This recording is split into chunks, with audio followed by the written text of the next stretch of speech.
Hola, bienvenidos a este nuevo video tutorial. El día de hoy veremos cómo georreferenciar una imagen, la parte de conceptos.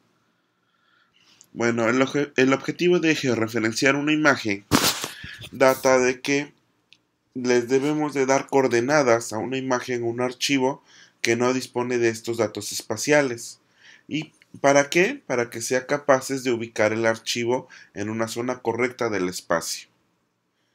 Entonces la georreferenciación habitualmente la podemos emplear mediante mapas que han sido escaneados y que no tienen una referencia espacial, o imágenes o fotografías que hemos tomado desde el aire y que queremos darle un contexto espacial. ¿Cuál es el proceso?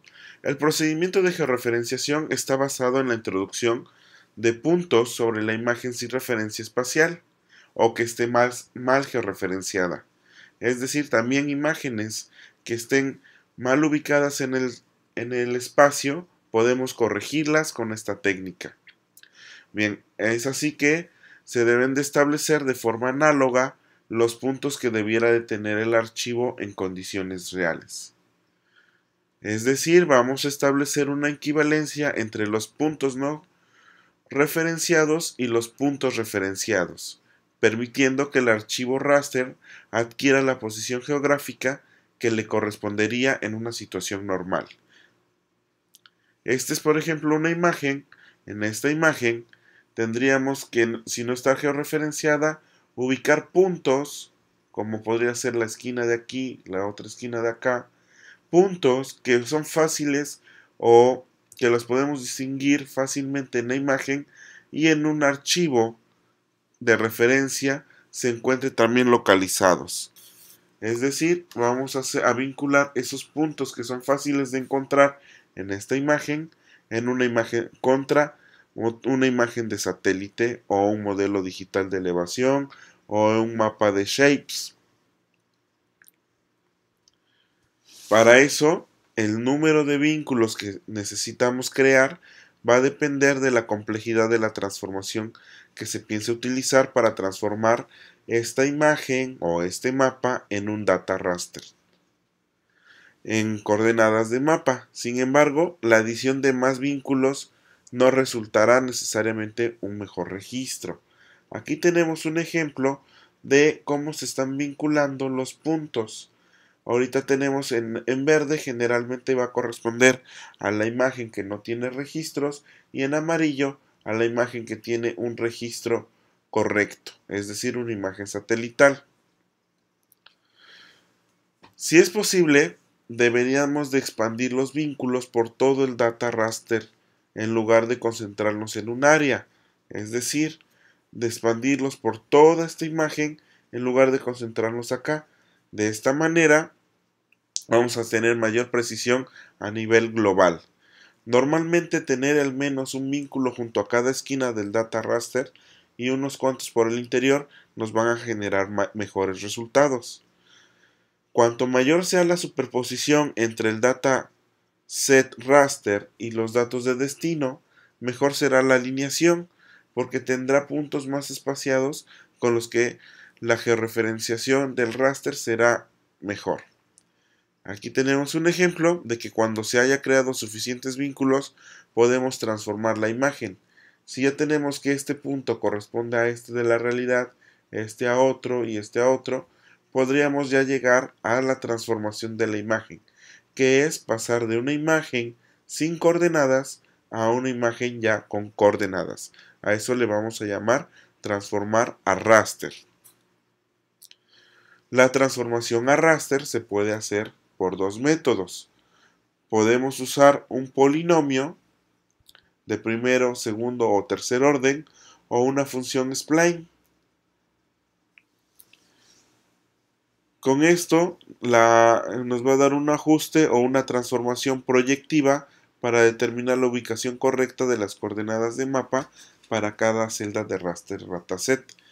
Recuerden que cuando ya una imagen o un raster está georreferenciado, es la representación de alguna parte del planeta en 2D, por lo tanto debemos de tener una transformación. La transformación polinómica utiliza un polinomio basado en puntos de control y un algoritmo de adecuación por los mínimos cuadrados. Está optimizada para la precisión global, pero no garantiza la precisión local. ¿A qué se refiere esto? Que la precisión global es de acuerdo a toda la imagen que estamos referenciando, no así si dentro de esta imagen tenemos una bahía, esa bahía no tendrá tanta precisión como la imagen completa en sí. La transformación polinómica produce dos fórmulas, una para calcular la coordenada x de salida de una ubicación de entrada xy, es decir, los puntos que estamos marcando en la imagen sin georreferenciar, y una para calcular la coordenada y de una ubicación de entrada xy, es decir, los puntos en coordenada de y de los que estamos tratando de obtener la georreferenciación. Y el objetivo del algoritmo de una adecuación por mínimos cuadrados es hacer una derivada o una que generalice el aplicar a todos los puntos, normalmente a costa de un ligero movimiento de la posición de los puntos de control. Los puntos de control va a ser la cantidad de los puntos de control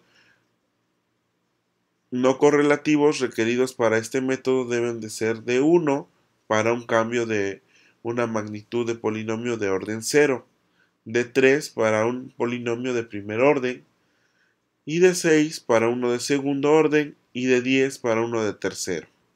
Los polinomios de menor orden debemos de tener en cuenta que van a tender a generar un error tipo aleatorio, mientras que los polinomios de mayor orden tienden a generar un error de extrapolación. En esta imagen vemos cómo están las transformaciones polinómicas de tercer orden, de segundo orden y de primer orden. Vemos como les decía que en las transformaciones de tercer orden se tiende mayor distorsión de la imagen que en cambio en una de segundo o en una de primer orden. ¿Cuáles son los consejos cuando estamos georreferenciando por el método de polinomios? Primero, tener con un mínimo de 3 vínculos para que la ecuación matemática utilizada con una transformación de primer orden pueda representar exactamente cada punto raster en la ubicación de destino. La presencia de estos 3 vínculos o de estos 3 puntos de control nos va a introducir errores o errores residuales que nos vamos a distribuir o se van a distribuir por todos los vínculos. Sin embargo, debería agregar más de 3 vínculos por si uno se coloca mal. Es decir, con 3 vínculos nosotros vamos a poder tener error residual. Más adelante vamos a ver cómo se interpreta este error residual. Sin embargo, si solo agregamos 3 vínculos, corremos un riesgo de que uno de estos 3 esté mal posicionado. Y si está mal posicionado, nos va a arrastrar todo ese error y se nos va a hacer mucho más grande. Por lo cual les recomiendo que pongan 4 o 5 puntos de control. Así, aunque el error de transformación matemática va a aumentar, al crear más vínculos, la precisión general de nuestra imagen o de nuestro mapa también va a aumentar. Bueno, ¿qué más? Cuanto mayor sea el orden de la transformación, más compleja será la distorsión que se puede corregir. Recordemos el gráfico anterior, como la imagen de tercer orden estaba más distorsionada. Sin embargo, raramente necesitamos transformaciones de tercer orden. Generalmente nos quedamos en un segundo orden, si no es decir, en el primero. Las transformaciones de orden superior van a necesitar más vínculos, o sea, más puntos de control. Por lo tanto, también el procesamiento de nuestra computadora va a ser más tardado. En general, si es necesario extender, escalar y girar nuestra imagen, entonces tenemos que utilizar una transformación de primer orden. No obstante, si tiene que doblar o curvar el data nuestra imagen, vamos a utilizar una transformación de segundo o tercer orden. En el video de práctica vamos a ver cómo nos vamos a quedar en primer orden o segundo orden. ¿Qué pasa con las transformaciones por spline? La transformaciones por spline es un verdadero método de deformación elástica vectorial y optimiza para la exactitud local, pero no para la global. ¿Por qué? Pues vamos a transformar los puntos de control de origen exactamente en puntos de control de destino. Con esto no garantizamos que los píxeles que están a una distancia de los puntos de control sean precisos, es decir, solo va a ser preciso donde estamos colocando los puntos de control. Esta transformación, por lo tanto, es útil cuando los puntos de control son importantes y se necesita que se registren de forma precisa. Es decir, si nosotros tomamos puntos de control con un GPS diferencial por una estación total y que tomamos la imagen aérea y estos puntos son de vital importancia porque por ahí va a pasar el tendido eléctrico o una tubería o algo que es muy esencial que se registre esa coordenada tal cual, entonces es cuando podríamos usar una transformación spline. La adición de más puntos de control puede aumentar la precisión general de la transformación por spline, pero también aumentará el tiempo de procesamiento. ¿Ok? Generalmente este tipo de transformación se necesita con un mínimo de 10 puntos de control, ¿no? ¿Por qué? Porque entonces vamos a garantizar la precisión local, aunque la precisión global la estemos desestimando. Vamos a llegar, ya sea cualquiera del método que hayamos ocupado, el spline o por polinomios, a un error cuadrático medio o error medio cuadrático, que si recordamos de nuestras clases de matemáticas de preparatoria, que esto es la fórmula general, se deriva y aplica al punto de control y se devuelve una media del error, o le vamos a llamar error residual. El error va a ser entonces la diferencia entre dónde terminó el punto de partida frente a la ubicación real específica. Es decir, en pocas palabras tenemos nuestro error de lo esperado y lo real. La sumatoria del error total se calcula mediante la sumatoria cuadrática media, o en inglés RMS, de todos los errores residuales para calcular el error final. Este valor va a describir el grado de coherencia de la transformación entre los distintos puntos de control, es decir, este número que generalmente, mientras más cercano a cero, va a hacer que nuestra precisión es mejor. Pero debemos de tener cuidado. Aunque el error medio cuadrático es una buena evaluación de la precisión de la transformación, no debemos de confundir con un error bajo con un registro preciso. ¿Por qué?